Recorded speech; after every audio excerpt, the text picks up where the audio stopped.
Hola Paula, muchas gracias por participar en esta conferencia con Casa Europa Cantabria. Buenas tardes, Paulino. Muchísimas gracias por invitarme a estar con vosotros esta tarde y poder participar de estas reflexiones tan interesantes que hacéis en Casa de Europa en Cantabria. Muchísimas gracias como presidente por haberme invitado. Es un honor estar aquí. Bueno, igualmente. Mira, vamos a ver, en España la negociación colectiva básicamente es entre patronal y sindicatos. Cuando se quiere elevar un poco el nivel, se puede pactar también con la administración, con los gobiernos, para llegar a grandes acuerdos. En fin, esto es lo normal que hay. Sin embargo, me gustaría preguntarte, ¿en la Unión Europea es exactamente el mismo modelo? Bueno, pues en primer lugar deberíamos empezar hablando y definiendo qué entendemos o qué es el diálogo social en la Unión Europea. Entonces, si os parece, vamos a empezar a hablar de eso para luego ir desgranando y afinando un poco hasta que lleguemos al germen de la pregunta que me acabas de formular. El diálogo social permanente y sin exclusiones en el ámbito de la Unión Europea es, digamos, la condición imprescindible de cualquier estrategia cooperativa de crecimiento basada en el fomento del empleo, ¿no? Y la Comunidad Europea ha venido reiterando durante los últimos años la importancia fundamental que tiene la mejora de las condiciones de vida y de trabajo y la búsqueda de altos niveles de empleo para lograr una auténtica cohesión económica y social. Ese es el principio del que partimos. La culminación del mercado interior, que se previó en principio para 1993, pero que se retrasó por los problemas que suponía, entre otros, por la ratificación de Dinamarca y del Reino Unido, implicaba una mayor libertad de circulación entre Estados miembros y para los ciudadanos europeos, ¿no? Lo que era el citizenship, que se llamaba. Y se creaban unas condiciones favorables para la exitosa adaptación que necesitarán los cambios en el proceso de integración europea, que llevaba aparejados e implicaba inevitablemente intensificación del diálogo social entre los interlocutores sociales. Desde 1987, que es justo un año después de la fundación de la Unión de Técnicos y Cuadros, que es el organismo que dirijo dentro de la Unión General de Trabajadores, según el Acta Única Europea, se convierte en condición indispensable para la condición socioeconómica el pilar fundamental del mercado interior y al que los interlocutores sociales tienen que prestar su apoyo decisivo y de hecho han venido haciéndolo desde 1985. El objetivo prioritario de la Comunidad Europea siempre ha sido, como hemos dicho anteriormente, alcanzar un alto nivel de competitividad y convertirse en una sociedad más civilizada, más humana, más social, con mayor empleo, mayor nivel de bienestar. Y una forma de lograr ese objetivo indudablemente era fortalecer el diálogo social entre los empresarios y los trabajadores para que a través de los diferentes representantes legales pudiera llegarse a concretar algún tipo de acuerdo, si no muchos acuerdos, con carácter no vinculante en principio, pero que tenían que ser tenidos en cuenta por la Comisión en el momento en el que se realizaban las diferentes aportaciones al Consejo. El progreso económico de Europa no es posible sin una buena política social y las relaciones laborales, que son las relaciones industriales modernas, ¿no? Tienen que basarse en una participación cada vez más activa y más consciente por parte de los trabajadores en la vida empresarial, lo que no significaría en modo alguno obstaculizar la autonomía que tienen las empresas a la hora de tomar decisiones o limitar la capacidad de la adaptación de unidades de producción, ¿no? De las propias empresas, porque realmente la eficacia y sobre todo la eficiencia de la empresa en el momento en el que se toman decisiones, así como su flexibilidad y demás, no puede ignorarle el hecho de que tienen que participar los trabajadores. Podemos decir que hay dos tipos de diálogo social en el ámbito europeo, el diálogo social e institucional comunitario y el diálogo social comunitario. El diálogo social e institucional implica un diálogo tripartito institucionalizado en el marco normativo con la participación de la Comisión Europea, fundamentalmente. Y luego, pues, ¿cómo interviene la Comisión? Pues podemos decir que la primera intervención de la Comisión se hace entre el 31 de enero y el 12 de noviembre de 1985 y que entre varios miembros de la Comisión se reúnen en Val-d'Uixelles, que es una localidad de Luxemburgo, con representantes de empresarios y de los trabajadores para debatir cuáles eran los problemas coyunturales y estructurales que se derivaban de la situación económica y social.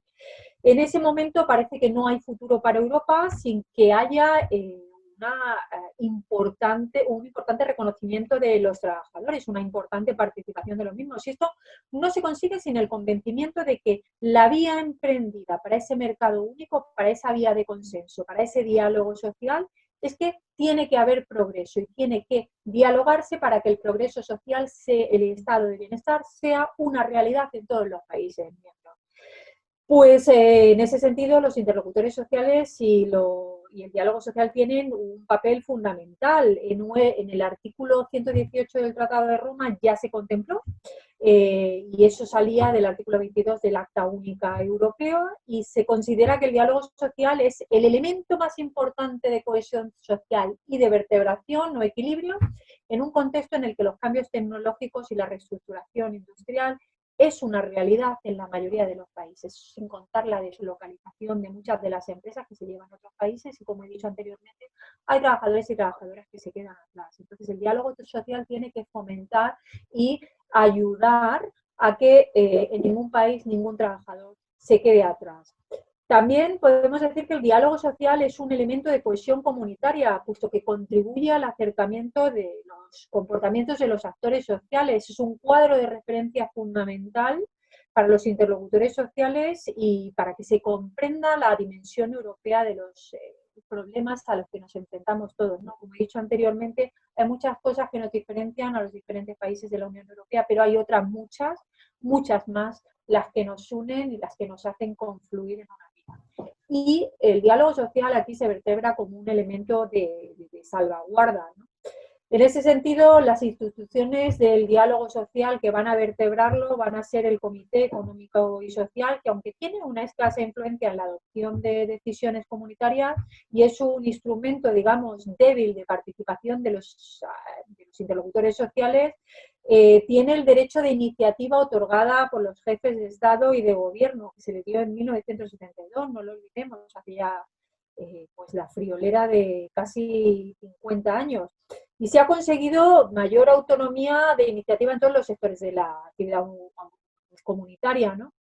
Se prevé que a través del CES se puedan hacer consultas en diferentes esferas de competencia y se ha valorizado como transmisor de opiniones, de informaciones entre instituciones y de medios socioprofesionales, donde se garantía la participación de los mismos en los diferentes estamentos de las decisiones que se toman a nivel comunitario. Luego hay un comité permanente de empleo que tiene como finalidad asegurar el diálogo social, la concertación, la información entre el Consejo, la Comisión y los interlocutores sociales para que se coordinen las diferentes políticas de los Estados miembros relativas al mercado de trabajo.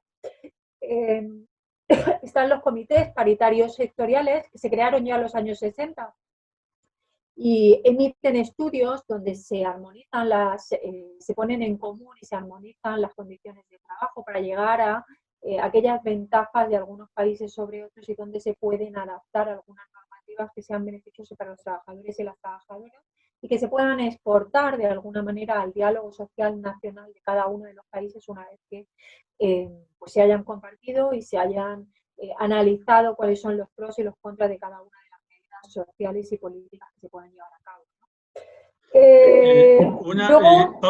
Paula, sí. Vamos a ver algo un poco concreto. Mientras que a nivel nacional los acuerdos se pueden, digamos, firmar y son vinculantes entre las partes, quiero entender que a nivel de diálogo social en la Unión Europea, sobre todo lo que se hace es debatir la situación en cada momento, plantear el futuro y sugerir líneas en los distintos países, pero no hay documentos que sean estrictamente obligatorios a la hora es decir, no marcan norma. No. Esto es como las directivas europeas. cuando una directiva europea es aprobada, lo que se hace es que se fija un periodo de 2 años para la transposición nacional. ¿Qué quiere decir eso? Hay una directiva europea después de un largo procedimiento en la que se dan las bases, digamos, se ponen los cimientos de lo que puede ser la norma en los países que están en la Unión Europea y que tienen un periodo de 2 años para transponerla y adaptarlo a la legislación nacional de manera que afecte o aplique a la ciudadanía de ese país. Te pongo un ejemplo. Eurocadres, el organismo en el que soy vicepresidenta desde el año 2013, inició una campaña en el año 2016 porque empezamos a tener conocimiento de que a nivel europeo había profesionales y directivos que se encontraban en sus propias empresas en conocimiento de información que podía comprometer la salud, la economía o el medio ambiente y que por miedo a represalias en sus diferentes empresas no hablaban porque, bueno, pues tenían unas repercusiones de carácter personal o de carácter económico que no se podían permitir. Nos hicimos eco de algunas reivindicaciones de algunos trabajadores y trabajadoras. Iniciamos una campaña para conseguir una directiva que protegiera a los informantes, a personas que tuvieran la audacia, tuvieran las agallas de denunciar que se estaban propiciando una serie de comportamientos por parte de directivos o por parte de algunos cuadros de mando dentro de la empresa que podían perjudicar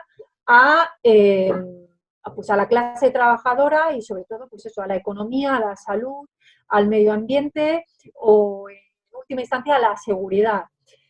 ¿Eso en qué ha culminado? Ha culminado en una directiva europea de protección a los informantes, ha sido aprobada en septiembre de 2019 y a partir de la publicación en el Boletín Oficial del Parlamento Europeo, los países tienen 2 años para adaptarlo a la legislación nacional. De hecho, en España, desde la semana pasada, ya se están aprobando los trámites para la transposición de esta normativa europea. Quiero decir, a nivel europeo se dicta la norma que los países tienen que adaptar en temas en los que todos los países o la mayoría del consenso de los países puedan contribuir a mejorar las condiciones laborales de la ciudadanía y de las plantillas y de los profesionales en cada uno de los países. Pero, por supuesto, no intervienen y no tienen ningún tipo de injerencia a nivel nacional, porque si no estarían